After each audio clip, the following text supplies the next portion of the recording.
The robot lifted the glass like it was holding a sleeping bird. That was what made Eli Marino stop breathing. Not the stage lights, not the $1,000 suits, not Julian Cross, founder of Cross Nova, smiling beside the trophy. It was the robot's wrist. The white machine on stage belonged to Harrington Prep, the richest school in the state. Its name shone on screen. Aurora Hand, winner of the Cross Nova Youth Innovation Award.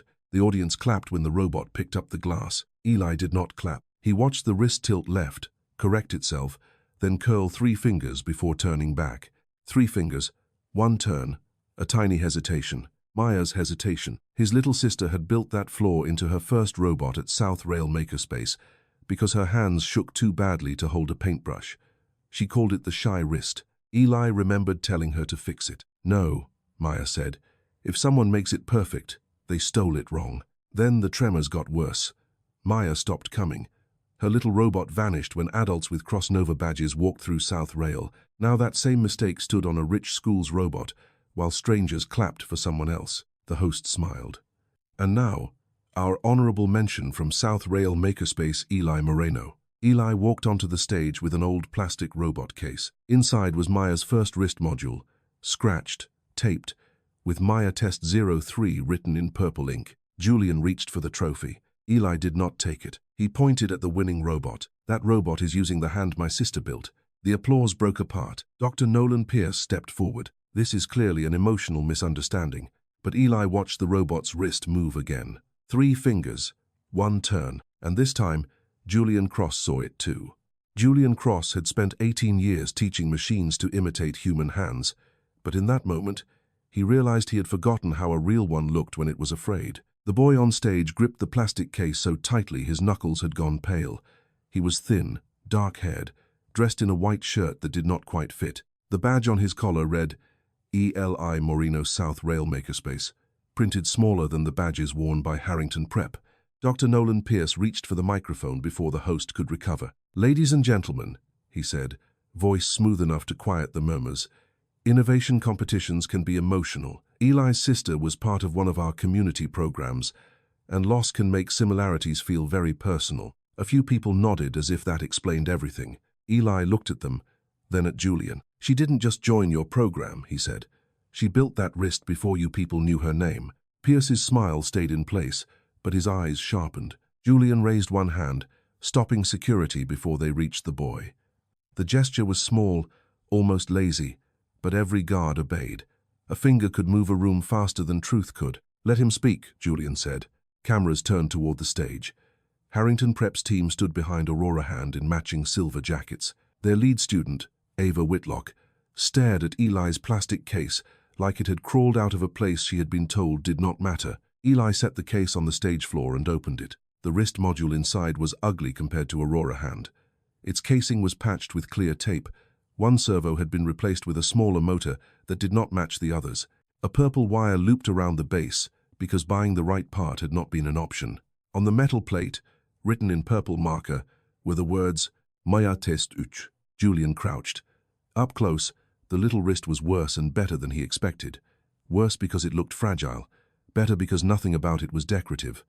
Every scratch had a reason. Every repair carried a decision. "May I?" he asked. Eli hesitated. That told Julian more than permission would have. The boy did not trust him. Not Pierce, not Cross Nova. Maybe not any adult wearing a badge. Finally, Eli nodded. Julian touched the side of the module. The old motor gave a weak click. The wrist tilted left, corrected, and stopped short by a tiny margin. Pierce exhaled through his nose. A crude prototype can resemble many modern designs. That is why we teach students not to confuse inspiration with ownership. Eli's face tightened. You teach rich kids to call it inspiration after poor kids build it. A stir moved through the audience. Julian looked toward Aurora Hand. The winning robot stood bright and perfect under the blue light. Its white fingers relaxed around the glass it had lifted moments earlier. On the screen behind it, Cross Nova's slogan glowed like a promise. Technology with a heart. That evening, the words felt expensive in the wrong way. Julian turned to Ava. "Who designed Aurora's grip system?" Ava opened her mouth, then glanced at Pierce. "Our team refined it," she said carefully. "That wasn't my question." Pierce stepped in. "Julian, this is not the appropriate venue for a technical review. Then give me the simple answer. The room waited. Ava swallowed. Dr. Pierce provided the starter framework. We built from there. Pierce gave a patient laugh. As every mentor does, we provide learning materials, not finished inventions. Eli reached into the case and pulled out a folded strip of paper, soft at the edges from being opened too many times. Maya wrote down what the wrist was supposed to do. It wasn't made to win trophies. It was made to hold a paintbrush without crushing it when her hand shook. He held the paper out, but not to Pierce. To Julian. Julian took it. The handwriting was uneven, childish, full of misspellings and arrows. Yet the idea was clear. The wrist should not force the user's hand to be steady. It should notice the tremor and soften around it. Julian had seen design teams fail to explain empathy that simply. Behind him, Pierce's voice cooled. We should not allow grief to become an accusation. Eli looked past him at Aurora's hand. Then make it hold something thin, he said. Not glass. A brush, a paper ring, something Maya cared about. Pierce's expression changed only a little, but Julian saw it. Fear, tucked behind professionalism. That was enough. Julian rose and faced the audience. This award is paused, he said. The host whispered his name in panic. Pierce went very still. Julian ignored them. He looked down at the scratched wrist module in Eli's case, then back at the flawless robot glowing under Crossnova's lights. What I want to know, he said, is how a mistake from South Rail ended up on our winning stage, and after everything Eli had said, nobody clapped. The private demonstration room beneath the Crossnova auditorium looked nothing like South Rail makerspace. The floor was white enough to show every scuff. The work tables had built-in lights. Tools hung on magnetic strips in perfect rows, each one labeled as if a screwdriver might forget its own name. Behind a wall of glass, engineers in black Crossnova shirts watched without pretending not to. Eli kept Maya's plastic case pressed against his hip. You can set it on the table, Julian said. I know. Dr. Pierce stood near the door with two company lawyers and the same calm expression he had worn on stage. It was the kind of calm Julian had always valued in executives. Tonight, it looked less like discipline and more like cover. Aurora's hand had been rolled into the center of the room. Up close, it was even more impressive. Its white shell hid the motors. Its joints moved without the cheap clicking sound Julian expected from student robotics. The Harrington Prep logo sat on the base, but beneath it was a smaller Crossnova education mark. Ava Whitlock stood a few feet away, arms folded tight against her silver jacket. Julian looked at one engineer. Run the original award demo. Pierce lifted a hand. Julian, before we continue, I strongly suggest we remove the students. This is now a technical and legal matter. Eli snorted. Funny how it became legal after I opened the box. The nearest lawyer frowned. Julian did not. The students stay, he said. Their names are on the projects. The engineer loaded the routine. Aurora's hand reached for the glass, adjusted pressure, lifted smoothly, and placed it back on the table. Perfect, elegant, camera ready. Then Julian took a thin paper ring from the gala decorations. Try this. Pierce's smile tightened. That object is not part of the approved testing sequence. Good, Julian said. Then nobody practiced for it. Aurora's hand reached. Its fingers closed around the paper ring. For a moment, it held. Then the wrist leaned left, corrected, and the fingers pulsed once, twice, 3 times before easing. Eli's jaw clenched. Julian heard it now, not as sound but as intention. A small delay, a decision hidden inside emotion. Run it again, he said. Pierce spoke before the engineer could move. Adaptive grip systems often converge on similar responses. Then it won't be unusual when the old module does it, Julian replied. Eli's grip on the plastic case tightened. Julian softened his voice. I'm not asking to take it apart. You already took enough. The sentence landed harder than Eli seemed to expect. His face changed, as if he had said something too large for the room. Julian nodded once. Then you operate it. Eli stared at him, suspicious of kindness more than anger. Then he set the case on the table and lifted Maya's prototype with both hands. It was not a complete robot anymore. Just a wrist, 3 finger joints, a small battery pack, and patched wiring. Eli clipped 2 leads together. The motor gave a dry little tick. Don't expect it to be pretty, he said. I'm not interested in pretty. Only then did Eli look directly at him. He placed the paper ring between the old fingers. The wrist shivered. It leaned left, but not as sharply as Aurora. The fingers closed, then softened before the paper bent. 3 small pulses traveled through the mechanism, Not identical to the winning robot, but close enough that the engineers behind the glass stopped whispering. Ava took one step forward. "I've seen that," she said quietly. Pierce turned. "Ava, in the framework file," she said, "there was a grip correction behavior. We didn't write it. You refined it," Pierce said. "That is what students do. They learn from provided materials." Eli laughed once, without humor. "Provided from where?" No one answered. Julian picked up Maya's folded note and read it again under the work light. Her handwriting leaned uphill across the page. "If hand shakes, do not fight hand. Wait. Hold soft. Let brush stay." There were arrows beside the words and a small cartoon of a robot hand holding a paintbrush like it was afraid of hurting it. Crossnova's engineers used phrases like user accommodation and force adaptation. Maya had written wait. "Who uploaded the starter framework to Harrington?" Julian asked. Pierce's reply came smoothly. "My office distributes all approved learning assets." "Your office, or you?" "My office, under my supervision." "Julian, we have thousands of students across dozens of partner sites. Similarities are inevitable." Eli pointed at the paper ring still resting in Maya's module. "Then make Aurora hold a paintbrush." Pierce gave a small, almost pitying sigh. "Eli, I understand why that object matters to you, but this is not a memorial service." Ava's face flushed. Julian's gaze moved to Pierce. "Get a paintbrush." An event coordinator hurried out and returned with a thin watercolor brush from the gala's children's art display. Eli took it before anyone else could. His thumb rubbed the wooden handle once, and Julian realized the brush was not just a prop. It was an accusation. The engineer placed the brush in Aurora Hand's range. The robot reached. Its polished fingers closed. The wrist leaned. For a fraction of a second, it adjusted beautifully. Then the brush bent. Not snapped, not crushed, just bent enough that Eli's face changed. "Maya's didn't do that," he said. Pierce stepped forward at once. "There, the systems differ. This confirms my point." But Julian had seen Eli's expression. The boy was not disappointed because the machines were different. He was sickened because the expensive version had kept the signature and lost the mercy. "Test Maya's module," Julian said. Eli placed the same brush between the taped fingers. The old wrist trembled. The motor clicked in an uneven rhythm. It looked like it might fail. Then it loosened. The brush stayed straight. Ava whispered, "How?" Eli did not look at her. "Because she built it for hands that hurt." The words were too plain to argue with. Julian turned to the engineers behind the glass. "I want the full repository history for Aurora Hand. Every branch, every imported file, every timestamp, every user who touched the grip system." Pierce's calm developed a crack thin enough only Julian could see. "That will take time," he said. "Then start now. The files are archived through the education platform. Some records may be restricted for student privacy." Julian heard the warning inside the explanation. Eli heard something else. "You're going to clean it first." Pierce looked at him with a smile that never reached his eyes.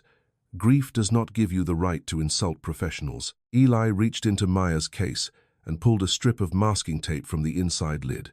In purple ink, Maya had written 2 words, "Jurist." Below that was a date, 1 month before Crossnova's education team visited South Rail. Julian took a slow breath. It still was not proof. Not enough for lawyers. Not enough for a board. Not enough to accuse a man whose name was printed on half of Crossnova's education grants. But it was enough to make the old story impossible. He looked at Pierce. "Send me the unfiltered files," Julian said. "Not a summary, not a presentation, not an approved package." Pierce held his gaze. "Of course," he agreed too quickly. And Eli, standing beside the scratched module his sister had left behind, seemed to notice that before anyone else. South Rail Makerspace sat under the elevated tracks, wedged between a closed laundromat and a tire shop that never seemed to open. Every few minutes, a train passed overhead and shook dust from the pipes. The sign above the door had lost 2 letters, so it read, "South Ray Make Space," which Eli said was still more honest than most places with polished logos. Julian arrived without a camera crew. That was the first thing Eli noticed. The second was that Julian still looked too expensive for the sidewalk. His coat was dark. His shoes had never learned what oil stains were, and the driver waiting by the curb kept checking the neighborhood like it might scratch the car. Eli unlocked the side door with a key tied to a shoelace. "Don't touch anything unless someone says you can," he said. Julian almost smiled. Fair. Inside, South Rail was crowded with unfinished things. A wheelchair wheel leaned against a stack of old circuit boards. Three kids argued over a fan motor at the back table. Someone had built a lamp from a broken traffic signal. The air smelled of solder, dust, and instant noodles. It was not sad. That surprised Julian more than he wanted to admit. He had expected deprivation. What he saw was invention under pressure. Nothing matched, but almost everything had been used twice. A woman in a faded green apron looked up from a table covered in wires. "Eli, why is that man on the news standing in my shop?" "This is Julian Cross," Eli said. "He wants to know where his robot came from." The woman studied Julian without offering her hand. "I'm Rosa Bell. I run this place when the roof isn't leaking and the grants arrive before the lights go out." Julian accepted the correction hidden inside the introduction. "Miss Bell, I'm not here to disrupt your students." "Then don't." A few kids turned to stare. Eli hated that. He did not want them looking at him like he had brought trouble home, even if that was exactly what he had done. Rosa led them to the back corner. Maya's table was smaller than the others. It had not been cleared, only pushed aside, as if everyone had agreed not to decide what grief was allowed to keep. A plastic drawer held painted bottle caps. A cracked tablet sat in a stand made from cardboard. Above the table, a strip of tape on the wall read Maya's hands, "Do not borrow without asking." Julian read it, then looked away before the words could turn him into someone Eli did not want sympathy from. Eli opened the bottom drawer and took out a tin box. "She kept the real stuff in here," he said. "Not the school stuff. The stuff she didn't trust adults to understand." Inside were screws sorted by size, 3 folded sketches, a tiny metal plate, and an old voice recorder with a missing battery cover. Rosa's expression changed. "I thought that was gone." "So did I." Eli swallowed. She taped it under the drawer. Julian watched him press the play button. At first, only static came through. Then Maya's voice, thin and breathy but stubborn. "Test 3. Eli says the wrist is wrong. Eli is annoying. The wrist is not wrong. If your hand shakes, the robot should wait. Not grab, not fight, wait." The recording clicked, hissed, and continued. If someone makes it perfect, they did not understand it. Eli stopped the tape before the rest could play. No one asked him why. Julian looked at the sketches. They were childish in shape, but not in thought. Arrows showed where pressure should release. One note said, "Soft is smarter than strong." Another said, "Brush first, cup later, because cups do not care if you hurt them." "Who uploaded these files?" Julian asked. "Maya did," Rosa said, "with Eli helping. The old tablet couldn't stay connected unless someone held the charger at an angle. Eli picked up the cracked tablet and tried to turn it on. Nothing happened. After CrossNova moved us to the education cloud, they told us everything would be safer," Rosa said. "We lost local access to half our old folders within a month." "That shouldn't happen." Rosa gave him a look that made the sentence feel small. Julian took out his phone. "I can request restoration." "You can request anything," Eli said. "You own the place that took it." Before Julian could answer, a girl about 12 rolled over on a scooter board from beneath a workbench. Her hair was tied with red wire. "They took mine too," she said. Rosa frowned. Jada sat up, wiping grease on her jeans. "What?" "He should know." Julian turned to her. "What was yours?" "A wheel balance thing for my cousin's chair. It kept the front wheels from catching on cracked sidewalks." She pointed at Aurora's promotional booklet sticking from Julian's folder. "That fancy robot dog in the CrossNova video last month? Same stabilizer, different color." "That's not proof," Rosa said gently. "I know," Jada snapped. Then softer. "That's the problem." From the back table, a younger boy raised his hand halfway. "My sound sensor showed up in the classroom kit. The one for my grandpa. It knew when the kettle screamed." Eli looked at Julian. "Still think it's just grief?" Julian did not answer quickly. He had built a company on the belief that systems could scale good ideas. Now he was standing in a room where scaling had begun to look like extraction. "I need names," he said. "Projects, dates, anything you remember." Rosa crossed her arms. "And then what? Your lawyers tell us a form we signed means our kids donated their work to your pipeline." Julian glanced at the wall of mismatched tools. "Did you sign transfer agreements?" "We signed renewal forms, media forms, safety forms, data forms. Half of them came after the roof grant. Parents signed because if they didn't, their kids lost access." A boy at the fan table muttered, "My mom thought IP meant internet password." No one laughed. Julian felt heat rise in his neck. Not shame exactly. Not yet. Shame was what came after facts. This was the worst stage. when he still had enough ignorance to be guilty of not asking. "Do you have copies?" he asked. Rosa pointed to a dented filing cabinet. "Paper copies. Some. The digital ones are in your portal." Eli's hand moved to the tin box again. I lifted the small metal plate. On it, scratched with a needle or nail, was a date and one crooked word. "Maya." Julian held out his hand, then stopped. "May I see it?" Eli passed it over reluctantly. Rosa leaned closer. "That's from the first day the wrist held a brush." "How do you know?" Julian asked. "Because Maya made us clap for it like it had graduated college." Eli's mouth almost moved into a smile, then failed. Julian studied the date. It was earlier than Aurora's first project registration by 13 months. A useful fact. Not enough, but useful.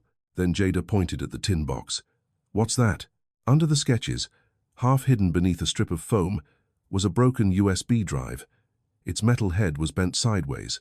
On the blue plastic casing, written in purple marker, were the words, "Don't trust the clean version." Eli went very still, but he did not look weak. He looked angry that his sister had been scared enough to leave a warning and nobody had been smart enough to find it sooner. Julian stared at the drive. "What clean version?" he asked. Eli closed his fingers around it before Julian could reach. "The one people like you prefer," he said. A train thundered overhead, rattling the windows and shaking the light above Maya's table.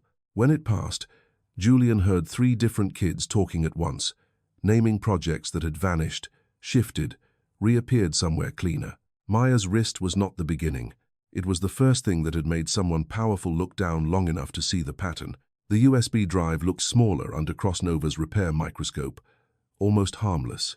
Its bent metal head had been straightened with tweezers. A technician in the digital forensics lab clicked through windows, while Eli stood across the workbench with his arms locked over his chest. Julian had brought them to another Crossnova building after South Rail. No cameras, no lobby tour, just an elevator, a locked floor, and a lab where people wore gloves to touch broken things. The technician frowned. "The casing is cracked, and 2 contact points are damaged. We may recover partial data, but not quickly." "How long?" Eli asked. "Could be a day, could be a week." "A week? They can clean a whole robot in a year, but you need a week for one broken drive." The technician glanced at Julian. Julian said, "Do what you can tonight." Dr. Pierce had not come to South Rail, but his absence followed them. He had sent 3 messages to Julian in less than an hour. Each one was polite. Each one used the words process, confidentiality, and risk. Eli saw the last message when Julian's phone lit up. "We should not place unverified materials into a legal chain before proper review." Eli read it upside down. "He means before he fixes it." Julian turned the phone over. "He means there are procedures. You still translate for him?" That stung because it was partly true. Julian looked through the glass wall at the technician working on Maya's drive. "I'm trying to make sure whatever we find can't be thrown out the second a lawyer touches it." Eli's mouth twisted. "Maya didn't leave it for lawyers." "No," Julian said, "but Pierce has them." That was the first answer Eli did not hate. The technician removed the drive from the reader. "I have a partial directory, but the main file is corrupted. There's a video fragment, several design exports, and one folder labeled Cleaned Assets. I can't open them safely yet." Eli heard only one phrase, "cleaned assets." Julian heard it too. Before he could ask another question, his phone rang. Board chair. He silenced it. It rang again. Eli looked toward the door. "You should answer. Rich people only call twice when money is scared." Julian did not smile. "Stay here. I'm not 5. I know." Julian stepped into the hallway. Eli waited until the door shut. Then he watched the technician carry the USB into a locked drawer and log out. A security panel blinked red. A camera watched from the ceiling. Everything in Crossnova knew how to protect itself. Everything except the kids it advertised. Eli looked at Maya's empty plastic case on the chair, then left the lab. He knew enough from South Rail to move through buildings by the parts nobody watched.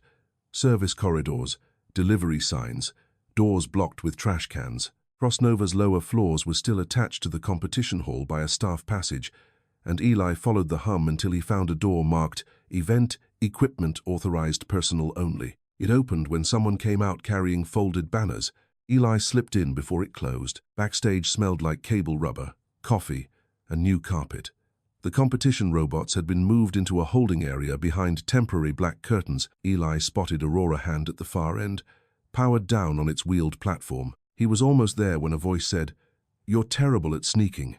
Ava Whitlock stood beside a stack of trophy boxes, her silver jacket gone, her hair pulled back like she had been trying to look less like the girl on stage. "What? Did Pierce send you to cry near me so I look mean on camera?" Ava flinched. "No." "Then go back to your robot. That's the problem." She looked toward Aurora. "I don't know if it is mine anymore." Eli did not answer. Ava stepped closer but kept distance. The starter framework came loaded before the semester began. Dr. Pierce said it was a base model for therapeutic grip research. We wrote the shell routines, presentation mode, the object library. We didn't build the hand from nothing. You stood there while they called it yours. I thought that was how competitions worked." Eli stared at her. Ava's cheeks reddened. "That sounds awful." "It is awful. I know that now." "No, you know it after getting caught." She took that without defending herself, which annoyed him more than if she had argued. A sound came from the other side of the curtain. "Pierce." Eli grabbed Ava's sleeve and pulled her behind a row of equipment cases. Ava started to protest, then heard the second voice and closed her mouth. "A lawyer, maybe. Older. Dry." Pierce spoke quietly. "The South Rail files were covered under educational transfer." "The optics are poor," the lawyer replied. "Optics are managed by language. And the boy has grief, not standing." Ava's face changed. The lawyer lowered his voice. "Cross is asking for raw history. Then give him the curated package. Full access creates confusion. That word will be a problem if repeated." Pierce gave a soft laugh. "Then don't repeat it." A cart rolled nearby, drowning out the next sentence. Eli caught only pieces. "Not before the IPO deck. Harrington parents. Student privacy." Then the lawyer said, "What about the clean version?" Pierce answered so quietly Eli had to lean forward. "The clean version is what the world already applauded." Ava covered her mouth. Eli felt something hot and clear move through him. Not proof. Worse. Almost proof. He shifted to hear more, and his shoe struck a metal case. The sound cracked through the backstage area. Pierce stopped speaking. "Who's there?" the lawyer called. Eli moved first. Ava followed. They ducked around the curtain and nearly reached the side exit before a security guard stepped into the aisle. Pierce appeared behind him, calm again. "Eli," he said, "you keep finding restricted spaces. You keep putting stolen things in them." The guard took Eli by the arm. Ava stepped forward. "He didn't do anything." Pierce looked at her with practiced disappointment. "Ava, please don't make this harder for yourself." That sentence worked on her. Eli saw it. Rich kids had cages too. Theirs just came with nicer doors. The guard patted Eli's pockets. Eli jerked away, but another guard held his shoulder. From Eli's borrowed blazer, the first guard pulled out a small white actuator, no bigger than a thumb, a component from Aurora hand.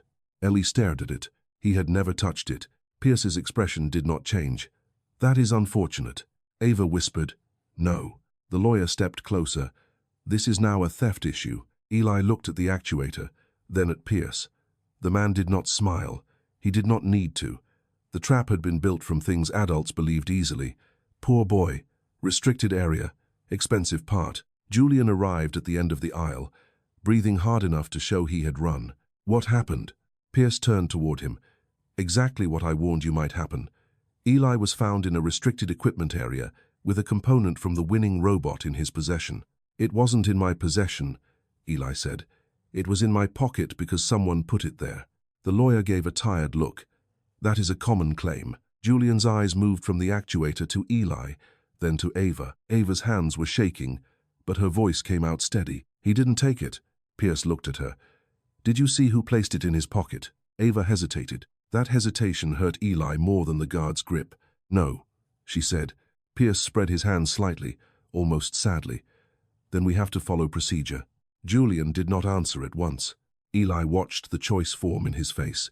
The clean story or the messy one, the professional director or the furious boy, the evidence in a guard's hand or the fear behind Pierce's calm. Finally, Julian said, "Secure the component. Pull every backstage camera from the last hour." Pierce's jaw tightened. "And no one speaks to police until I see the footage," Julian added. The lawyer objected. "Julian, no one." For a moment, Eli wanted to be relieved. Then he saw Pierce glance toward the ceiling camera nearest the equipment cases, and he understood the next problem before anyone said it. The little red recording light was off. By morning, Eli Moreno had become a headline without ever being interviewed. Poor student accused of stealing winning robot component. The worst article used a photo of Eli being held by security, his face twisted with anger. Maya's old robot case barely visible near his feet. It did not mention the missing camera light, South Rail, or the girl whose work he was trying to defend. It only said, Eli Moreno, 13, removed from restricted area. Eli saw the articles on Rosa's cracked office computer, while South Rail's morning class pretended not to look at him. Jada looked anyway. They made you look older. Criminals are always older in pictures, Eli said. Rosa closed the browser. You don't have to read trash. My school does. That was true. By 9:30, the principal had called Eli's mother. By 10, Eli was temporarily suspended pending review. By 10:15, 3 parents had emailed South Rail, asking whether their children were safe around him. Rosa stood very still when she read that one. Eli's mother arrived before lunch, still wearing her grocery store name tag. Marisol Moreno had not been in the gala room. She had not seen Aurora Hand or Pierce's calm face or the red light missing from the camera. All she had was a son on the news and a daughter whose name had been dragged back into a world that had never been gentle with her. She took Eli into the supply closet because it was the only place with a door. Through the thin wall, Julian heard only pieces. Do you understand what they can do? I didn't steal. I know that. Then why are you mad? Because knowing doesn't stop lawyers. Julian did not mean to listen, but the whole building seemed built out of shared noise. When Marisol came out, her eyes were dry and her mouth was set in a line Julian recognized from boardrooms. Someone with no power trying not to show fear to people who had plenty. You're Mr. Cross, she said. Yes. My son says you believe him. Julian chose the honest answer. I believe something is wrong. That's not the same. No, it isn't. Marisol nodded once, as if she had expected exactly that disappointment. Then don't stand near him for the cameras unless you're willing to stand near him when your lawyers come. The sentence followed Julian back to Cross Nova. By noon, the board had assembled in a glass conference room 50 floors above the city. Nobody called it an emergency meeting. Emergency sounded unstable. They called it a reputational review. The board chair, Eleanor Voss, placed a tablet in front of Julian. We have 2 days before the IPO presentation. Nolan's recommendation is simple. Release a statement supporting all students, express sympathy for the Moreno family, confirm that security handled a restricted access breach, and move on. Move on from what? Julian asked. From an allegation with no standing. There it was again. Standing. The word Pierce had used backstage. Julian tapped the tablet. Where is the camera footage? General Counsel Mira Saeed answered. Incomplete. Incomplete how? The primary camera in the equipment corridor stopped recording 7 minutes before the actuator was recovered from Eli's pocket. 2 adjacent cameras were facing away from the relevant angle. Convenient. Mira did not smile. Convenience is not evidence. What about access logs? Security badge records show standard event staff movement. Nothing conclusive. And the component? It is from Aurora Hand's spare maintenance kit, not the active robot. That surprised Julian. So Eli didn't damage Aurora? No. But possession is still a problem. Planted possession is also a problem. Eleanor leaned forward. Julian, you are letting a child's accusation pull us into a legal swamp 2 days before our offering. No, Julian said. A child's accusation made me look at a swamp already under the floor. Pierce sat 3 seats down, hands folded, face grave in a way cameras would have loved. I share your concern for Eli, but we cannot treat emotional certainty as technical proof. Julian opened a folder. Then let's talk technical proof. I want the raw repository history for Aurora's grip framework. Pierce nodded to Mira. We are compiling it. Not compiling, exporting. Mira said, the education platform contains student records from multiple minors. Raw export requires privacy review. Then isolate the grip framework. That may still include protected metadata. Who has admin access? Pierce answered, my education systems team. Names. That request should go through proper channels. Julian looked at him. I am the proper channel. The board chair's voice sharpened. You are CEO, not king. For a moment, the old Julian would have stepped back, not because he was weak, but because he trusted rooms like this to know where the edges were. Today the edges looked drawn to protect everyone, except the people who had made the work. He turned to Mira. Hire an outside digital audit firm. Today, Preserve every CrossNova education server. No deletions, no migrations, no cleanup. After the meeting, she caught him near the elevator. Off the record, she said, if you're wrong, the board can argue you damaged the company before IPO. And if I'm right? Then someone used our charity arm as an invention mine. Julian waited. Mira lowered her voice. I'll start preservation. But Nolan will know within minutes. Good. No, not good. If there is something to hide, people hide faster when the lights come on. That afternoon, Julian brought in an independent robotics engineer named Priya Shah. She had no CrossNova contract, no Harrington connection, and no patience for dramatic language. She examined Aurora Hand, Maya's prototype, the paper ring test, the brush test, Ava's starter framework description, and the partial directory from Maya's USB. Eli sat across from her, one knee bouncing under the table. Marisol sat beside him, hand on his sleeve whenever the bouncing got too hard. After 3 hours, Priya delivered the answer no one wanted. They are related in design philosophy, she said, possibly in underlying control behavior, but I cannot certify direct copying from this alone. Eli pushed back from the table. You saw it. I saw similarities. You saw the same mistake. I saw a similar correction pattern. Similar is not the same as stolen, Marisol whispered. Eli. But Eli was already standing. That's what they all say when poor kids build something first. Priya did not soften. If I write more than the evidence supports, Pierce's lawyers will tear it apart in 5 minutes. If you want this to survive, we need timestamps, original files, or independent records that predate Aurora. Julian hated the answer because it was responsible. Pierce would love it for the same reason. That evening, the outside audit firm sent its first report. The Aurora repository was intact, except for one gap. The import history for the first GRIP framework package had no source file attached. The metadata field was blank, not corrupted. Blank. Mira called it unusual. The auditor called it deliberate. Then came the worst line. The admin account used to edit the source field belonged to CrossNova Education's central system, not Nolan Pierce personally, not yet. Eli read the report twice, then looked at Julian. So he gets away with it because he made the computer do it. Julian looked at the missing source field until the words blurred. No, he said. It means he made the computer take the blame first. His phone buzzed. A message from Mira. We checked South Rail cloud backups. Maya Moreno's upload window is missing from the main server. A second message followed. Only that window. Julian turned the screen toward Eli. Eli did not smile. He did not celebrate the way people did when they won a point. He looked smaller for half a second, then older. They erased the day she left proof, he said. Julian read the message again. A blank source field, a missing upload window, a planted actuator, a camera with no red light. None of it was enough alone. Together, it was starting to look less like coincidence and more like architecture. Dr. Nolan Pierce did not defend himself like a guilty man. He defended himself like a teacher correcting a classroom. The next morning, he asked for a formal review in CrossNova's executive briefing room. Not the boardroom with the city view, a smaller room, less dramatic, more controlled. On the table, he placed printed folders for everyone.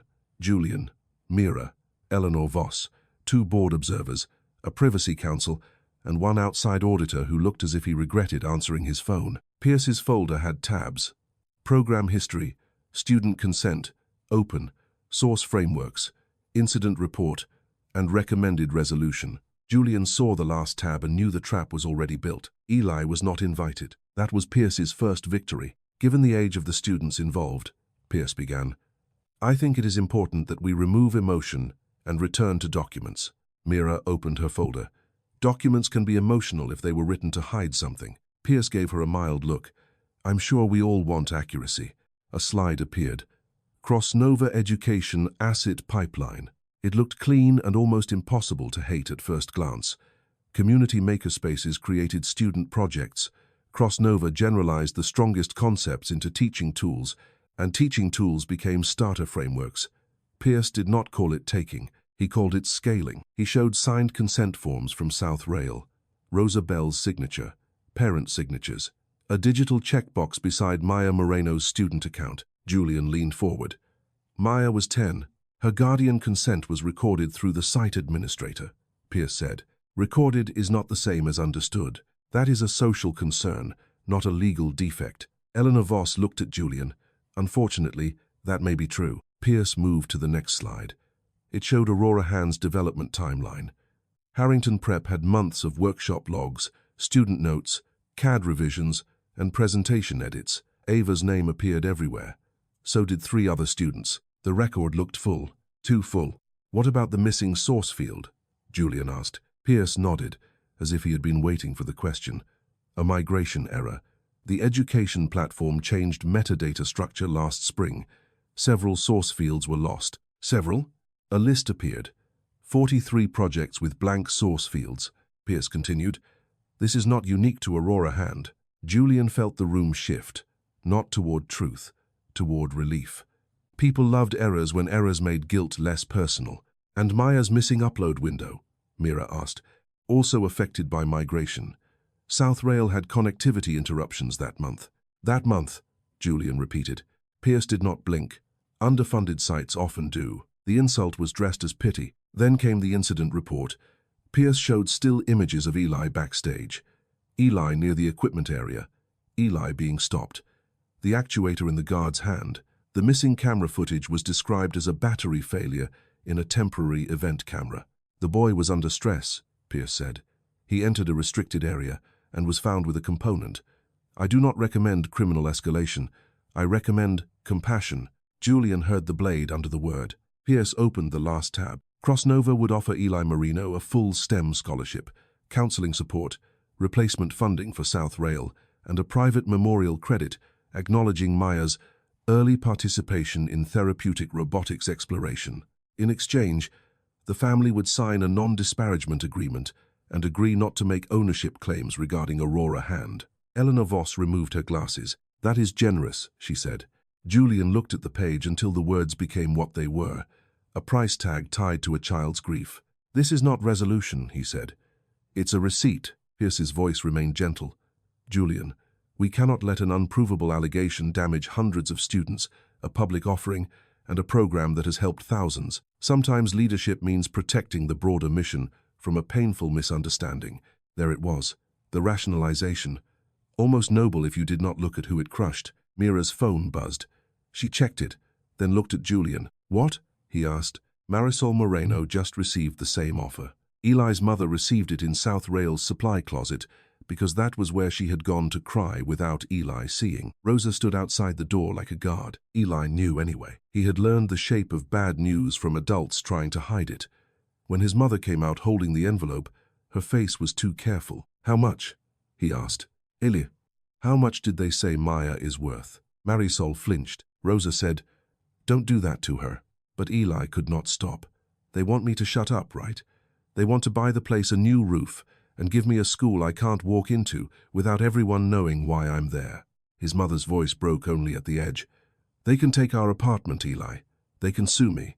They can make your school believe you are dangerous. I have one child left. That silenced him more than anger could have. Julian arrived 20 minutes later and found Eli alone beside Maya's table, turning the broken prototype over in his hands. My mom is thinking about signing, Eli said. She's scared. She should be. Yes. Eli looked up. Don't agree with me like that. I'm not trying to win points with you. Then win the case.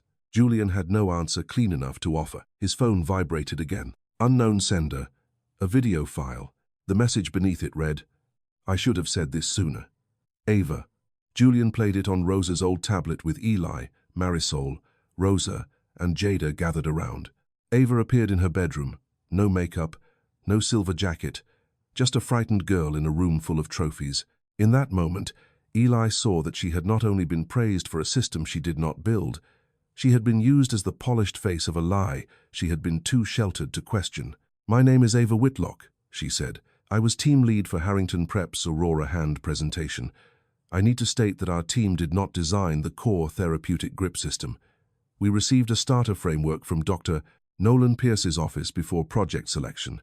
We were told it was approved educational material. We modified the shell, user interface, and demo routine, but the hand behavior was already there. She swallowed. I did not know where it came from, but I know Eli Moreno did not steal from us, and I know our team should not be credited for work we did not create. The video ended, Jada whispered. That's it. That proves it. Mira, who had joined by speakerphone, answered before Julian could. It proves Harrington didn't build the core system. It does not prove Maya did. Eli stared at the blank tablet screen. Of course. Eli, Julian said. No, I get it. Every time Maya is almost real, somebody says she is not legal enough. Nobody corrected him because the sentence was cruelly accurate. Then Rosa's office phone rang. It was Priya Shah. Her voice came through sharp and tired. The USB recovery produced one playable index file, not the full video, just the title and first few seconds. What title? Julian asked. Rosa grabbed a pen. Priya read it slowly. Heart. Test. Before they clean it. Eli's hand closed around the edge of Maya's table. And the first few seconds? Julian asked. A pause. A child's voice. Likely Maya. She says, Eli, if this one disappears too, check the clean hand against the scared hand. Then the file breaks. Rosa wrote it down, but her hand shook by the final word. Julian looked at the NDA envelope on the table. Pierce had offered them a roof, a scholarship, counseling, and silence. He had offered exactly enough mercy to make refusal look selfish. But Maya had left one more door cracked open, not wide enough for victory, wide enough to keep going. And that mattered tonight. The letter that killed South Rail's noise arrived in a white envelope with CrossNova's logo at the top. Rosa opened it at the front desk, while 3 kids tried to make a toaster motor power a toy crane. The crane lifted one plastic bottle cap, dropped it, and then stopped when Rosa stopped breathing, in the way adults did when they were trying not to scare children. Eli knew before she read it out loud. What now? Rosa folded the letter once. CrossNova Education is suspending our site partnership pending compliance review. Jada slid out from under the workbench. Suspending means what? The grant is frozen, Rosa said. Parts orders stop. Cloud access stops. Insurance support stops. The younger kids did not understand insurance support. They understood parts orders. Eli took the letter. The language was polite and bloodless. Concerns regarding unauthorized handling of proprietary materials, student safety, media exposure, temporary pause, future review. At the bottom was Dr. Nolan Pierce's digital signature. Jada kicked the workbench. He's shutting us down because we talked. No, Rosa said. He's shutting us down because he can. Eli folded the letter and put it on Maya's table. That felt worse than throwing it away. His phone buzzed. School number. He did not answer. A second later, his mother's phone rang from the doorway. Marisol Moreno had come straight from work, still in her store vest. She listened without speaking. Her eyes moved to Eli once, then away. When she hung up, she looked tired enough to be honest. They extended your suspension. For what? Disruption. Pending safety review. I'm the safety review now? Eli. No, say it. I'm dangerous because a rich man put his robot part in my pocket. Marisol closed her hand around the phone. They also said a reporter came to the school. That quieted him. Looking for me? Looking for anyone willing to talk about you. Julian arrived 20 minutes later with Mira Saeed and no driver. His coat was wet from rain. Eli noticed that he looked less polished each time he came to South Rail, as if the place was sanding him down. Rosa held up the letter. Your signature isn't on this. No, Julian said. Pierce moved through education operations. I found out 12 minutes ago.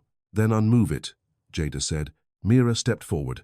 If Julian simply orders the grant restored tonight, Pierce argues he interfered with an active compliance review before IPO.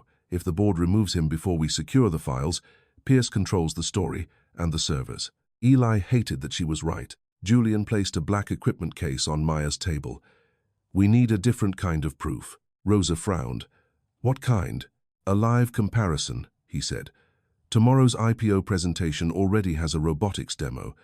Pierce expects Aurora Hand to be featured. I'm changing the test objects. Mira looked alarmed. Julian. A paper ring. A thin brush. A soft plastic cup.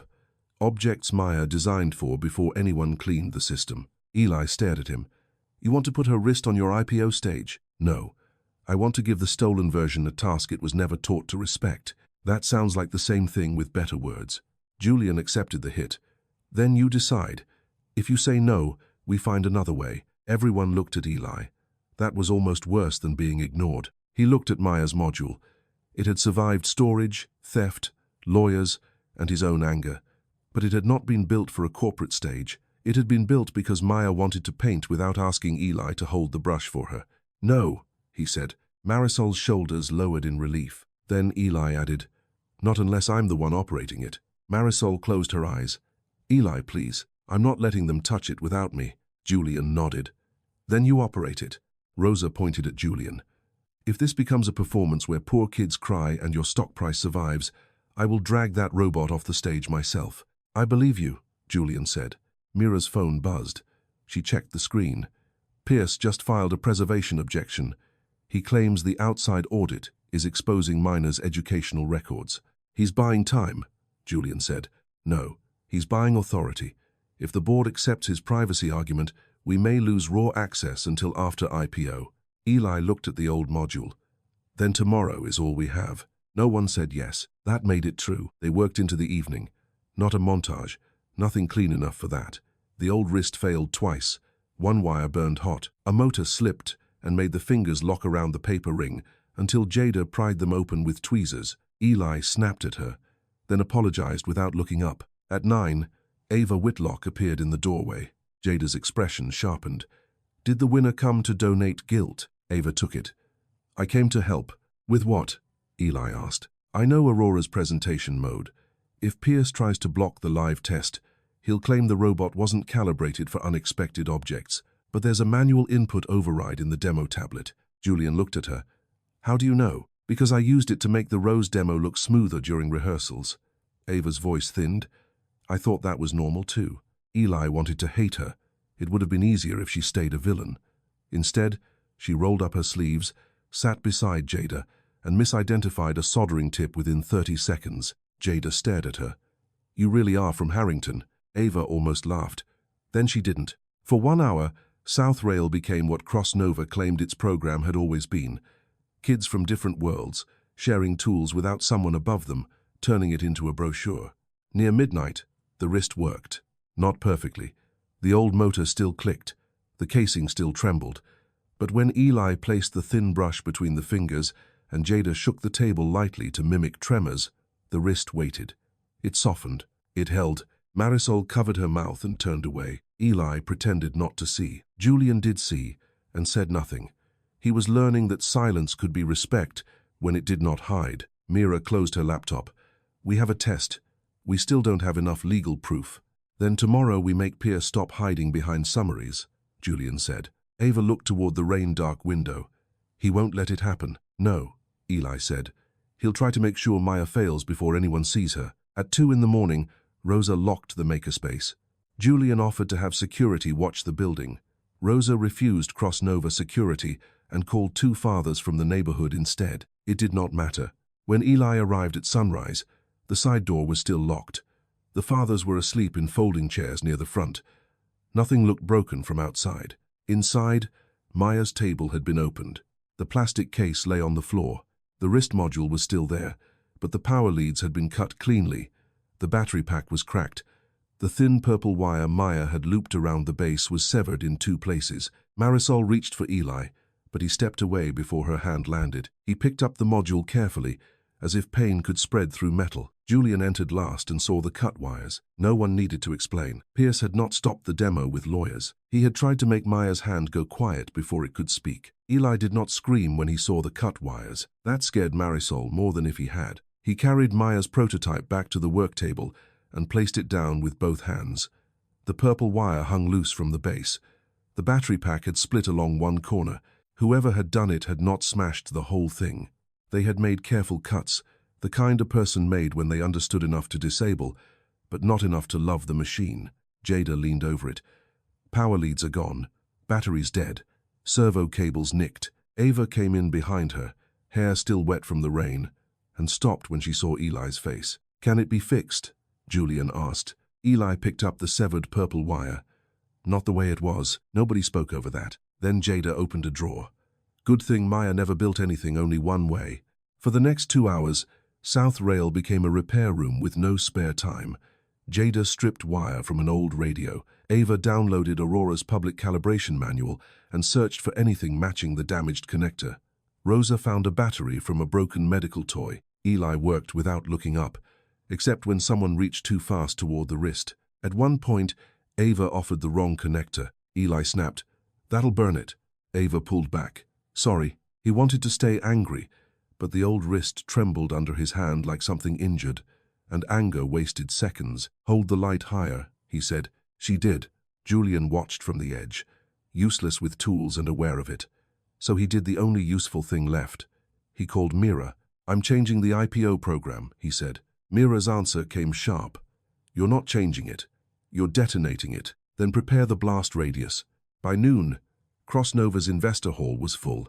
Screens showed product forecasts, market expansion, education impact metrics, and a bright slide where Aurora Hand appeared as proof that CrossNova could turn social good into scalable innovation. Pierce stood near the front, composed as ever.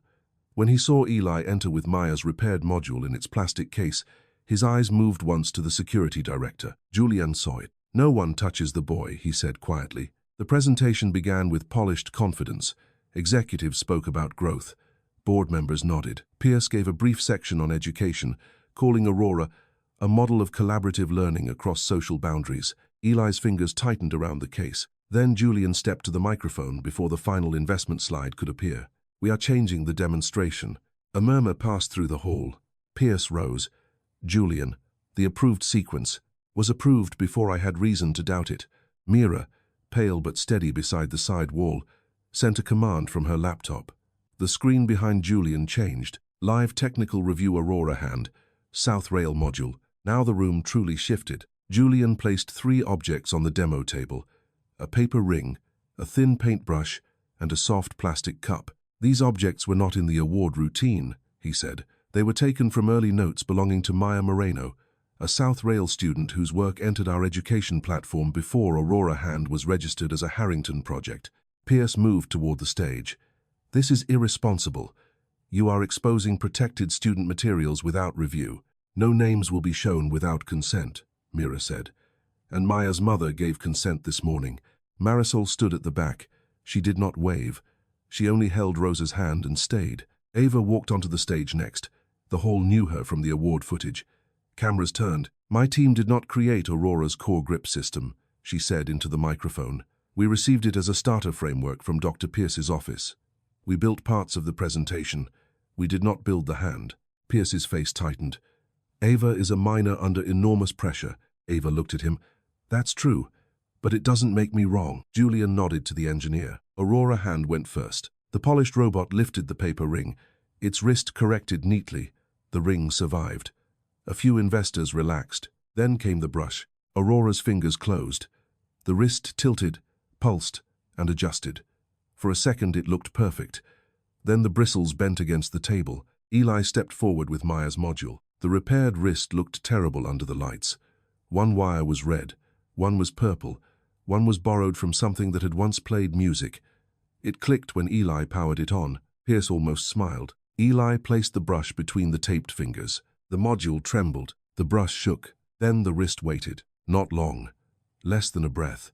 But long enough to let the tremor pass before the fingers softened around the wood. The brush stayed straight. Someone in the hall whispered, "Run it again." Julian did. This time, Jada tapped the table lightly, making the brush quiver. Aurora gripped harder. Maya's wrist loosened first, then held. Priya Shah stepped to the second microphone. "The behaviors are not identical. That matters. But the Aurora system appears to preserve a distinctive correction signature while lacking the tremor relief release present in the earlier South Rail module." Pierce seized on it. "Not identical. Thank you." Priya turned to him. "I wasn't finished." Mira changed the screen. A timeline appeared. Maya's dated wrist module, Rosa's paper records, the recovered USB title, Heart, Test, Before, They, Clean, It, Ava's framework video, the blank source field in Aurora's repository, the missing South Rail upload window. Then one more line appeared. Backup camera, South Rail local tablet sync. Julian had not seen that before. Neither had Eli. Mira spoke carefully. South Rail's old tablet attempted a local sync on the night Maya uploaded her final test. The cloud window is missing, but the tablet retained a thumbnail cache and timestamp. It shows Maya's file name before migration. The image was blurry, crooked, and small, but there it was. Shy, wrist, heart, test, Maya, M.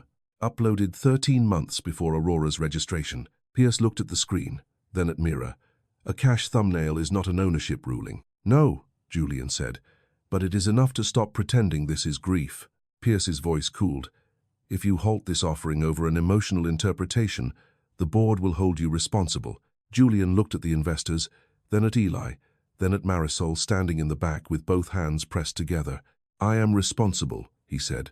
That is the point. He turned back to the microphone. Crossnova is suspending today's IPO presentation, pending an independent investigation into the education asset pipeline, Aurora Hand, and all student work imported from partner makerspaces.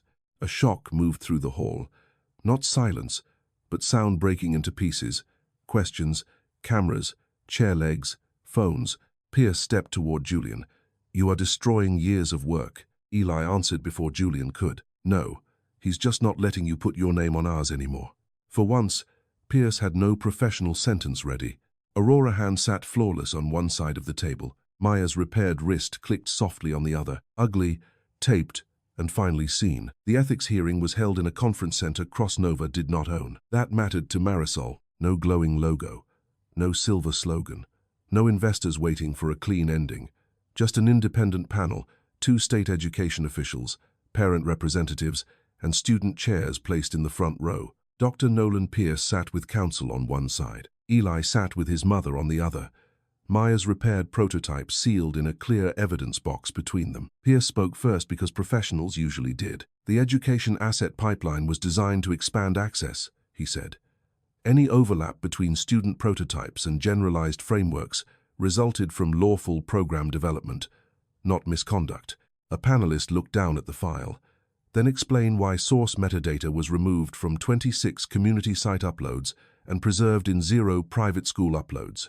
Pierce adjusted his cuff. Legacy migration errors affected sites differently. Mira Saeed placed a second report on the table. The same administrator credential approved those removals after Dr. Pierce's office flagged the projects as high-value teaching assets. Pierce did not look at Eli. That was when Eli understood shame could hide behind calm. Ava testified next. Jada after her.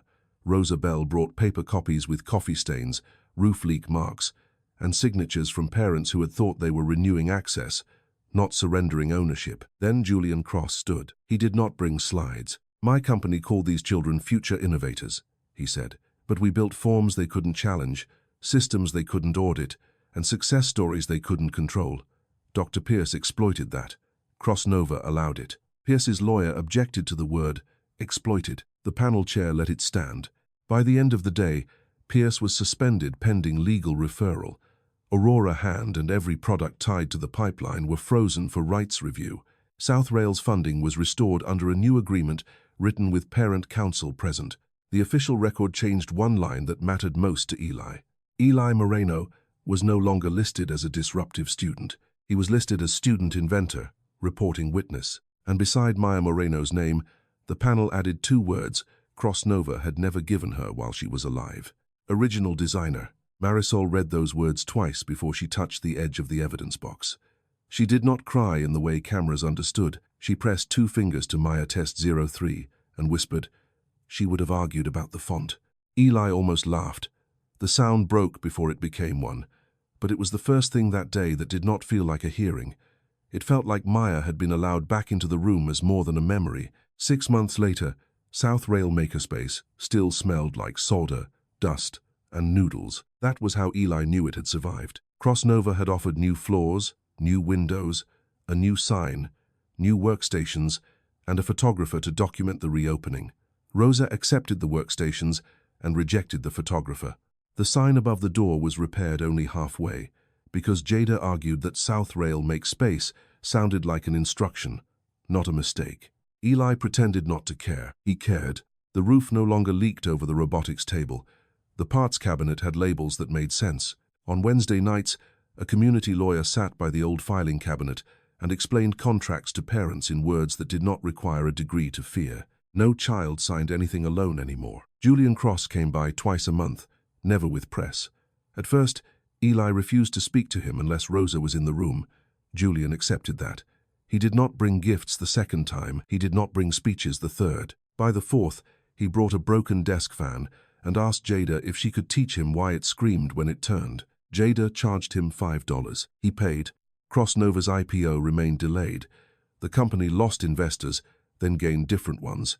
The education asset pipeline was dismantled and rebuilt under a student rights agreement that made lawyers sweat and parents breathe easier. Dozens of old projects were still under review. Some names had already been returned. Others were harder, lost under migrations, renamed folders, and years of adults calling children's work learning material. Dr. Nolan Pierce did not vanish into one sentence. He fought through counsel. He denied intent. He blamed systems, assistants, outdated forms, and institutional confusion. But the investigation kept widening, and each widened circle found another child whose idea had traveled farther than their name. Eli read every update. He hated that it helped. Ava Whitlock started coming to South Rail on Saturdays. The first week, nobody gave her the good soldering iron. The second week, Jada made her sort screws for 2 hours. The third week, Ava burned a wire, apologized to the wire, then to everyone else. By winter, she could fix a sensor without asking 3 times. She never called Aurora Hand her project again. One afternoon, Julian asked Eli if Maya's module could be displayed inside CrossNova's Public Ethics Center after the investigation ended. Eli looked at him so long Julian understood the answer before it came. No. Julian nodded. I had to ask. No, you didn't.